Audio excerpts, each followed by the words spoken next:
Media మిత్రులకు, తెలుగు ప్రజలకు మీ మంగ్లీగా నేను ఒక్క విషయం చెప్పదలుచుకున్నాను. చట్టం ఎవరికి చుట్టం కాదు. తప్పు ఎవరు చేసినా శిక్షార్హులే. ఈ మైక్రో ఫైనాన్స్ అనే పదమే నాకు తెలీదు.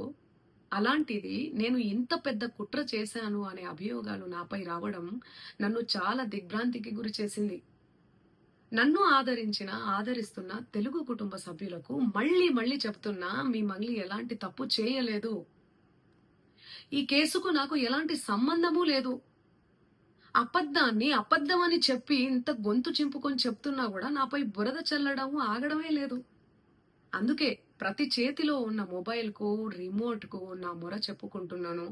చట్టాన్ని గౌరవించే పౌరురాలిగా బాధితులకు న్యాయం జరిగేందుకు, దర్యాప్తు అధికారులకు సహకరించేందుకు నేను సిద్ధంగా ఉన్నానని మీకు విజ్ఞప్తి చేసుకుంటున్నాను. మంగ్లీ ఎలాంటి తప్పు చేయలేదు, చేయదు కూడా. ఈ మైక్రో ఫైనాన్స్ కేసు చీటింగ్ కంపెనీకి డబ్బులు వసూలు చేసిన వివాదంలో నాకు ఎలాంటి సంబంధం కూడా లేదు. మధు నాయక్ ను మా కమ్యూనిటీ ప్రోగ్రామ్ లో భాగంగా నన్ను, నా తమ్ముడు శివాను కలిసిన మాట వాస్తవమే. కానీ అతను చేసే వ్యాపార వ్యవహారాలు, అతని వ్యక్తిగత జీవితానికి సంబంధించినటువంటి సమాచారంపై నాకు ఎలాంటి అవగాహన లేదు. ఈ కేసు విషయం నా దృష్టికి వచ్చిన వెంటనే నేనే స్వయంగా వెళ్లి అడ్వకేట్ సుబ్బారావుతో పాటు రమావత్ మధుపై పోలీసులకు ఫిర్యాదు చేసిన. తప్పు చేసిన రమావత్ మధు అండ్ గ్యాంగ్ పై ఖచ్చితంగా చర్యలు తీసుకోవాల్సిందే. బాధితులకు న్యాయం చేయాల్సిందే. ఈ కేసులో మోసగాళ్లను, బాధితుల అంశాలను పక్కన పెట్టి నాపై, నా కుటుంబ సభ్యులపై దుష్ప్రచారం చేసేందుకు కొందరు వ్యక్తులు కావాలని హేమకాంత్ రెడ్డి, సుబ్బు అడ్వకేటు, మధు నాయక్,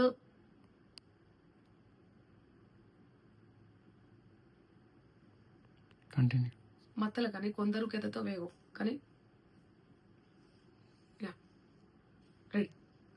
ఈ కేసులో మోసగాళ్లను, బాధితుల అంశాలను పక్కన పెట్టి నాపై, నా కుటుంబ సభ్యులపై దుష్ప్రచారం చేసేందుకు కొందరు వ్యక్తులు కావాలని ఈ వివాదంలోకి నన్ను లాగుతున్నారు. నిజానికి ఈ మైక్రో ఫైనాన్స్ అనే వ్యవహారంలో నష్టపోయింది బాధితులతో పాటు నేను కూడా ఒక బాధితురాలనే. వాళ్ళు అమాయకులు డబ్బులు పోగొట్టుకున్నారు. నేను పేరుని నష్టపోయాను. ఈ వివాదం తెరపైకి వచ్చినప్పటి నుండి ప్రతి క్షణం నా కుటుంబ సభ్యులు, నేను చేయని తప్పుకు బద్నామయ్యి మానసిక క్షోభకు గురి అవుతున్నాం. సో దయచేసి ఆలోచించండి అందరూ కూడా, ప్రజలారా.